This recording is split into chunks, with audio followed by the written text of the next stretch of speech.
What's up, everyone? Dean Giarizzo here with Tag and Brag, and I am here to do another breakdown of a self-filmed bow hunt here in New York. This particular hunt took place last year, November 8th, in New York. This is a beautiful 3-year-old buck that Dave and I had decided prior to the season, if at all possible, we were going to let go. We ended up letting him go 3 different times, but this is a great hunt to break down because it's a rut hunt. It's a little bit different than our early season, maybe late season hunts when we want to have all the action, or most of the action, out in front of us to help our filming. This was just a hardwoods rut bow hunt where the deer could come from literally anywhere, but you're going to see how my setup helps me capture the hunt. I spotted this deer just after sunrise, and of course, I'm facing what happens to be to the southeast of me, and this deer is coming from directly behind me. I just happened to be glassing, and I caught him coming from directly behind me, spotted him about 80 yards away, and you can see he gets into about 30 yards right here. But let's stop this for a second because you can see the tree I'm in. I'm viewing everything off in front of me. That's where I want the deer to go. This is a bottom and a swamp down in front of me where I think the deer are going to be traveling, but it's the rut. You know, anything can happen. The deer can come from anywhere. This deer comes from directly behind me, directly, I think, downwind of the wind that day. As we always talk about having the camera on our right side, got the bow hung up on my left. I have 2 second angles for my GoPro in this situation. I got a tree that's right here, both pine trees, excellent self-filming trees to be in, but just hunting in general. You get a little bit of scent cover, I believe, from the pine needles if you break them up, and they just create dark structure. Everything that's under them is just kind of dark and blended together. If you look out in the distance, I got some pines around me, and if I'm out in one of these open straight trees, I'm going to be able to be defined and picked out very easily. If you're under one of these pines, you kind of blend into your surroundings. It's a lot harder for the deer to pick you out. So that's why I'm in the tree I'm in. I actually have the tree arm on this tree, which is on my right side, but the tree is so close, I get more extension on the arm if I have it out to my right, and a little bit more flexibility if the deer come from behind me, or if they're to my left. A lot of times what happens is if you have the tree arm on the actual tree that your stand is in, and the deer on your left side, well, you have to wrap that arm around the front of you, or you got to go behind you to capture the deer. Well, because this tree sets up this way, this is kind of a bonus for me, a tree on the right.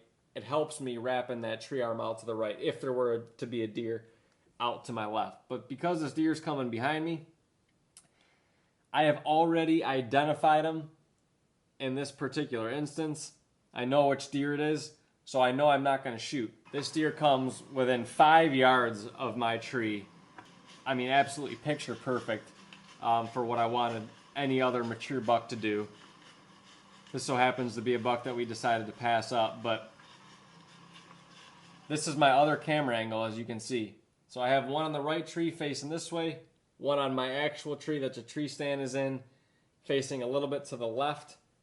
This allows a majority of the picture to be captured if I wasn't able to capture the hunt with the main camera here. I have everything set up perfect. Even though this buck came from behind me, he came up a trail right behind the tree, went right underneath me. If this were to be a deer that I was going to shoot, I got the camera on my right side, both GoPros are on. I could have worked this camera with my right hand, grab my bow with my left, and this deer is going to walk right out in front of me in perfect position for both GoPros to capture, and I would have been in perfect position to have my main camera on them and come up with a shot.